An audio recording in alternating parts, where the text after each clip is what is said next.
Right now, it's been unseasonably warm out there. Tonight, how it's not dampering the winter and holiday spirit for many in the area. And months after police shoot and kill a man on the city's west side, the DA makes a decision on whether or not to charge the officers involved. Plus, the city of Sun Prairie starts mapping out a future for the site that was leveled by an explosion in the summer of 2018.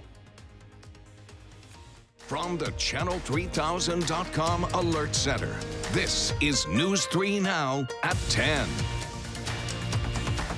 And thanks for joining us tonight. The holiday rush is underway. AAA reporting more than 115 million Americans will travel this season from now through New Year's Day. And that is a live picture right now of LAX, Los Angeles International Airport. Around here, travel conditions are some of the best they've been, with consecutive days now above 40 degrees. Let's go right to meteorologist Dana Fulton with a quick look at our first alert forecast. Dana?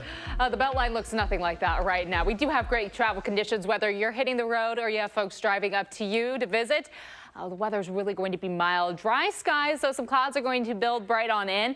Very mild temperatures for Christmas Eve and Christmas Day. And then heading into this weekend, we may see a little bit of rain come through, but again, not that big of a deal. Again, travel conditions for your Christmas Eve specifically good to go all day long. That's thanks to Mother Nature as far as how busy the roads get. Might be a little packed for tomorrow afternoon. Temperatures are well above average through the week into the weekend and all the way through the rest of the year. It's not until we get into 2020 that we start to drop back on down, but we're going to take a closer look at our next opportunity for some light rain, maybe even some light snow in just a few minutes. Dana, thank you. And with this unseasonably warm weather, it doesn't feel like the traditional white Christmas, but that doesn't mean holiday traditions are being put on hold. Madeline O'Neill can tell us how some in the area aren't letting the lack of snow keep them out of the holiday spirit. In a lot of places, it doesn't look a lot like Christmas. Actually, I don't mind too much. Regardless of temperature, there's one spot in Madison you can count on to light up the holiday spirit. We are big into tradition. For Nancy Nye's family, that includes a visit to the Holiday Fantasy and Lights at Olin Park.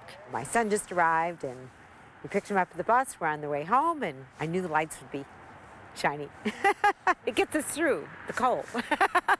This year, it's not so cold, and Nye doesn't mind the lack of snow either. No, not this second. Everyone loves to see the snow, but quite honestly, the nicer the roads, the more people are making it out. This is the first time in 20 years. Event coordinator Kelly Slack remembers a season when there was snow for setup, but not at Christmas. Though it's not strange for the holiday itself to lack snow. Of course, this warmth is what is so unusual. I love it. I'm enjoying it. I sent the kids to the park today to play basketball, and we can still enjoy our Christmas lights at night. She says about 50,000 vehicles drive through each season to see the ever-changing display, a number that's been increasing in the past couple years. I have heard we've been out to the Beltline a couple nights, so that's always good. The warm weather isn't cooling down this holiday tradition. We've been starting to hear the stories of multiple generations coming through. It really has become an iconic Madison tradition. You know, in this it's dark and cold in the winter, right? And so this is the opposite. These are bright lights and it's all, the Christmas hoopla is always fun. You won't be surprised to know the next few days are the busiest of the season. The lights will be up until January 4th as well, from dusk till dawn, so you've got some time if you don't want to battle that holiday traffic. I have no problem with this. Everybody travels safe and you can still enjoy the holidays. And go outside maybe without a coat. Yeah, that's nice. We don't see that much. Yeah. Maddie, thank you. New at 10, police in Sun Prairie have made an arrest after a home was hit by several bullets. This happened yesterday on Wild Iris Street just after noon. Today, police say they conducted 2 search warrants leading to the arrest of 25-year-old Jeff Starks of Madison. He's been charged with first-degree recklessly endangering safety. No one was hurt in that shooting. No officers will be charged in a fatal shooting by police on Madison's west side in October. The decision the same day as we saw this new body camera footage of the incident. Police called to a home on Raymond Road October 27th. 64-year-old Dean Thomas was armed and fired at officers when they arrived. Police say they gave Thomas commands to drop his weapon. He did not comply. One of the responding officers shot him. He died from his injuries. The Dane County District Attorney Ishmael Ozan said in a statement today, responding to such a threat with deadly force is permitted under the law. In Milwaukee, the number of homicides this year has now surpassed last year's total. As of today, the Milwaukee Police Department says the number of homicides in 2019 is at 98, 2 of which happened over the weekend. Last year, the final total was 93, and that was down from 118 in 2017. And back in 2016, there were 168 homicides in Milwaukee.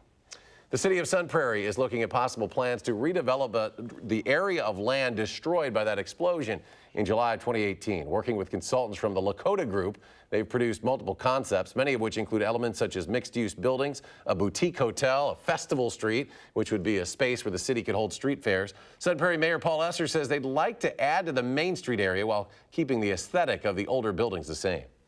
You'd want that classic look and would expect that they would be predominantly residential with some retail on the first floor, but again, light retail and restaurant oriented. The land is privately owned, so the city and consultants will take these ideas to them to see what this empty space could look like. The Planning Commission will see the concepts for the space next month. Dane County's annual Salvation Army Red Kettle campaign is coming up hundreds of thousands of dollars short of its goal. That's according to a release today. It has raised just $300,000 of the $600,000 goal, a 50% shortfall. The final day of the campaign is tomorrow, ending at 8 p.m.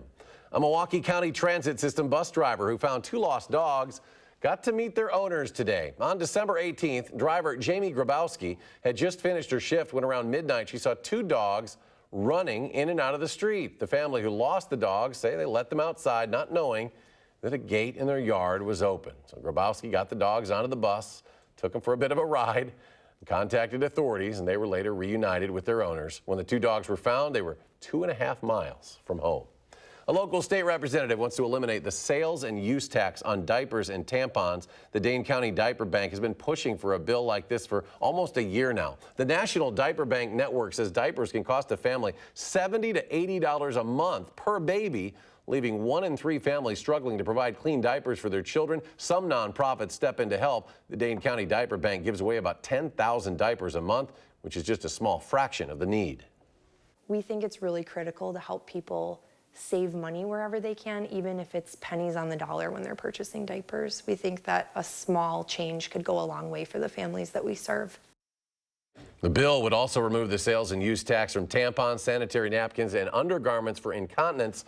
It has bipartisan support in this early stage, including local Representative Melissa Sargent. Tonight, new evidence has emerged showing the Trump administration put a hold on military aid to Ukraine just an hour and a half after the president's July phone call with Ukraine's president. The revelation came in a newly uncovered White House email written by White House official Michael Duffy. He sent it just 91 minutes after President Trump asked Ukraine's president to investigate Joe Biden.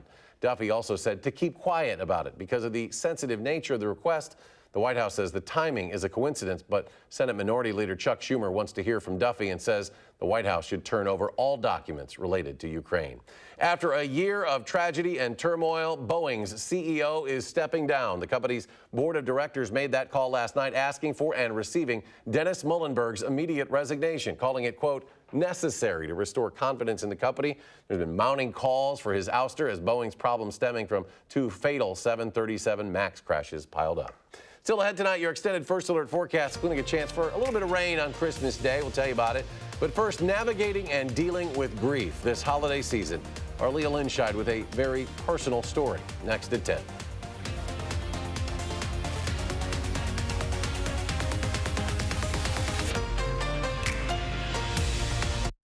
For a clear, easy to understand forecast, watch First Alert Weather.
The holidays are supposed to be the most wonderful time of the year, but for anyone dealing with loss, this month can be anything but. There's this expectation it is supposed to be the happiest, most memorable time. And many people find themselves at some point in their lifetime where they just aren't merry. Our Leah Linscheid knows that all too well after losing her 24-year-old brother in a car crash this fall. If you're missing someone this month or someone you love is struggling with a loss, Leah shares her thoughts on working through those emotions in a letter to Levi. Dear Levi, I miss you.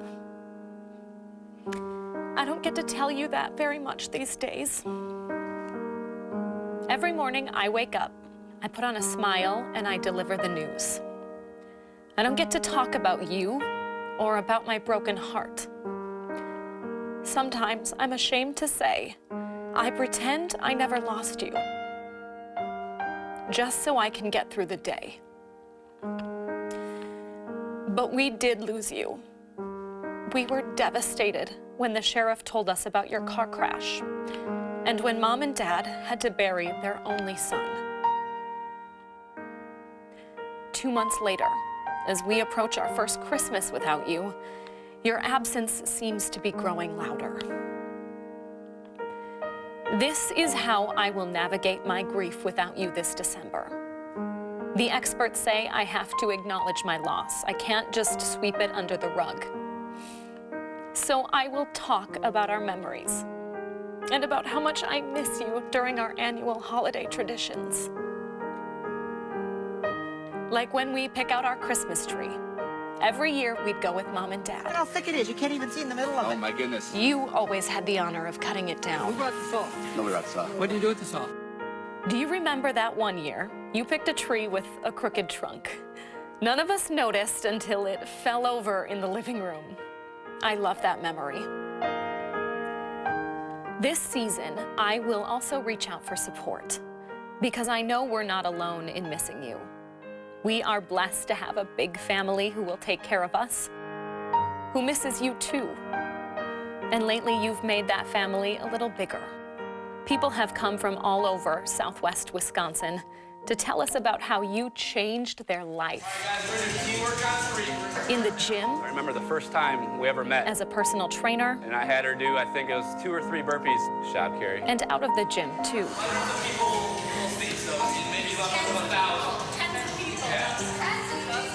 They've shared their memories and warmed our hearts.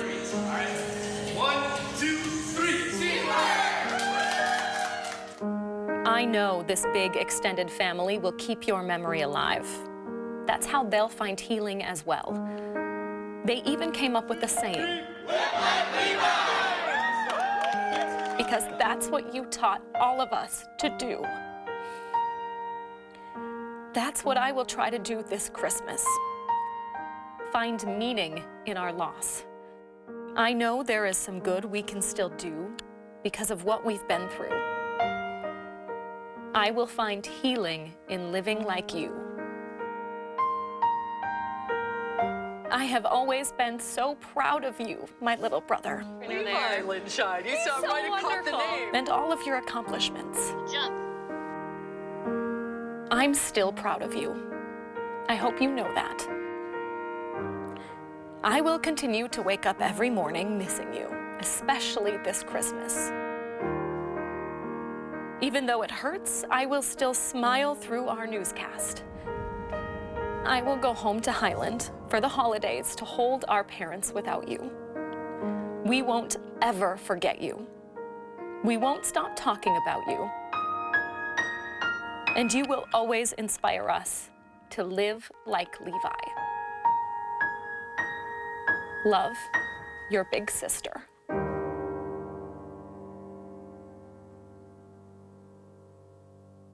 Know that, it will get better. Well, this was a story Leah wanted to share. It wasn't easy. She wanted to let you all know you are not alone. If you or someone you know is navigating grief, we have some bullet points on how you can support them this holiday season, along with a full interview on the topic with UW Health psychologist Shyla Murgain. It's up right now at channel3000.com. And we turn to your holiday forecast with meteorologist Dana Fulton. Dana? Right now, things are looking a little mild and a little quiet, stretching through the holiday all the way into the weekend. Actually, we're going to stay well above average. A lot of people, of course, like to compare when they say, well, this Christmas it was a little snowy or a little colder. So I figured let's look back at the last 5 Christmases. Yeah, it was a little colder last year. We had high temperatures in the upper 30s. In 2017, we were in the upper teens or mid to upper teens. Back in 2014, though, we did have temperatures in the 40s for Christmas Day. So that's really what we're expecting yet again, those temperatures climbing right on up. If you're hoping for a white Christmas, unfortunately, we don't have any snow on the ground really in southern Wisconsin. Again, Elver Park or some of the other ski spots, you might be able to find some snow. Otherwise, you're going to have to head a little further north, stretching from the Twin Cities to the UP. We've got quite a bit of snow on the ground, but again, you're going to have to travel a few hours if you're hoping to see some of that snow. If you're traveling south at all, certainly nothing on the ground if you're traveling towards Iowa or Illinois or into Indiana. Mostly cloudy tonight. Temperatures are going to hold pretty steady, dropping only to about 32 for our overnight lows. So another night where we don't fall below freezing. Things are going to stay thawed out for the next several days. We are mostly cloudy for your Christmas Eve. A breeze from the southeast is going to help our temperatures climb right up to the upper 40s. Again, another very mild today, but road conditions should be just fine for travel, or if you're one of our shoppers who procrastinated just a little bit, you should be okay on the roads tomorrow, other than just the traffic at the malls. For Christmas Day, mostly cloudy skies. We stay nice and quiet throughout most of the day, but later in the evening, there is a slight chance for a little bit of drizzle. Again, nothing that we're really bringing in on our future track, but we might pull in just a few patchy drizzle spots. No need to cancel any plans. Just know you might feel a few raindrops. Tonight, temperatures dropping to about 32. Those temps are going to be close to our dew point, so some patchy fog may be possible for early in the day Christmas Eve. And Christmas Eve, those high temperatures will be in the upper 40s. A mostly cloudy sky, but still very, very mild outside. We should be in the upper 20s right now, so 47 is quite a bit above average for Christmas Eve and Christmas Day. Speaking of Christmas Day, those temperatures early in the morning again in the 30s. We have temperatures in the 40s throughout the day. Afternoon highs will be in the upper 40s, and again, that cloudy sky sticking around, so not much sun. Because of that cloud coverage, Rudolph probably necessary, but we don't have anything rough moving in, so the sleigh ride should be pretty smooth. We're in the upper 40s through the middle of the week. A little bit of a chance for drizzle late Christmas Day. It might linger into early Thursday morning, but not going to see a lot of accumulation with that. A little more sun is possible on Friday with high temps in the low 40s. And then our next opportunity for a little more impactful rain will move in this weekend. So if you have any travel that you're doing Saturday or early in the day on Sunday, we'll have those showers that'll transition over to snow at night before ending early Sunday morning. We won't see any accumulation, though, as the ground's going to be pretty warm and at that point a little saturated. But we will have a little bit of snow falling on down. And then into next week as we transition out of 2019 and into 2020, temps stay above average, but it looks like it should be a pretty quiet New Year's Eve as well. Yeah, we've really talked about that it wasn't going to be a white Christmas, but we've also been happy that we're going to have some good travel conditions. Travel weather, of course. I know a lot of people like their white Christmases. In Madison, we have a 60% chance usually of seeing one, and the cars just didn't lay out right this year. The snow will come, though. It will. We'll get to January. It'll get here. Dana, thanks. Mike McCarthy could be back coaching in the NFL. Plus, we'll have an update on how his former team is doing right now. Looks pretty good up in the Twin Cities for the green and gold. Stay with us.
Well, the Packers really need to work on finishing games strong this season, but tonight they couldn't even get off to a strong start. But they did pick up the pace in the second half after turning the ball over 3 times in the first. But all it took was a Kevin King interception at the start of the second half. Aaron Jones scored on a 12-yard touchdown run and added 2-point conversion to that to give Green Bay the lead. And Jones scoring again in the fourth quarter, this time a 56-yard run. He is now back in the lead for touchdowns in the league. Friendly reminder that if the Packers can hang on to beat the Vikings, which they just did, it went final. They have now won the NFC North. They are well on their way now, if they beat the Lions next week, to a first-round bye in the playoffs. Meanwhile, Mike McCarthy could potentially be employed in the NFL again. ESPN reporting this afternoon that the Carolina Panthers interviewed the former Packers head coach for their head coaching job. Ron Rivera was fired at the beginning of December after the Panthers were 5-7 at that point. The Panthers, though, they did not publicly comment about the interview. The Badgers getting a few days with their families before they head out to Pasadena on Christmas Day, and that, of course, includes Jonathan Taylor, who will likely be playing in his last game in a Badgers uniform. And honestly, can you blame him? He broke literally every record under the sun this past season, winning back-to-back Doak Walker Awards for the best back in the country. But his teammates, well, they say he'll leave a legacy of humility and hard work within the walls of Camp Randall. He's truly the most humble person that I've ever, came across. If you met him and didn't know him, you wouldn't think he is who he is. Definitely gonna remember what he did on the field. Truly special to witness the greatest college running back ever, firsthand. You worked against him for years. You see the work that he put in the off season. Proud of the type of leader that he's developed into.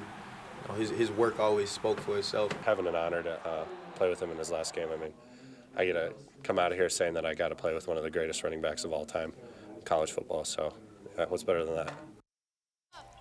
Finally tonight, a little fun here. These never really get old. It's the baby race during the Hornets-Celtics game over the weekend. The babies dressed in lobster outfits because, duh, it's New England. And check out this one contestant here, getting a little bit of help from Big Brother, coaxing him to move just a little bit faster than everyone else. And he almost got there, guys. He almost got there, but decided, man, that was really, really far. I think I need a break. And then a sneak attack by this kid who apparently can walk. He can walk in this race. Don't know what the rules are, but he won the race. And everyone went home with some treats, though, so it was all good. We'll be right back. He loves his toys, but he wanted to go for the snacks. I think we can all relate to that.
It's my last show, and then we're going to go out to Pasadena, right? It's Come to true. the Not Rose for Bowl? me. I'm here on Christmas Day. I'm not going anywhere You gotta yet. work. But yeah, I have to work. You know, I'm a newbie still. But yeah, we're headed out to the Rose Bowl on Saturday. Very Newbie. exciting. You've been here what? 4 years. Yeah, Fine. you're not a Casual. newbie. Whatever. I'm an oldie. You're a newbie. Fine. Y'all can go enjoy the sunshine. Yeah. Well, weather's pretty good here. I mean, It's fine. It's not Pasadena, but it's okay. We're going to be in the upper 40s for Christmas Eve. Mostly cloudy skies for Christmas Eve and Christmas Day. In the afternoon Christmas Day, there's a small chance for a little bit of drizzle, but not enough for you to cancel any Christmas plans, of course. For Thursday, we're in the upper 40s, so a good travel day again after the Christmas holiday. And our next opportunity for a little bit of rain will be Saturday. Not expecting a lot of accumulation, but it will transition to snow by Sunday morning. I hope everybody has a Merry Christmas. I'll talk to you Sunday in Los Angeles as we kick off Rose Bowl coverage. Have a good night.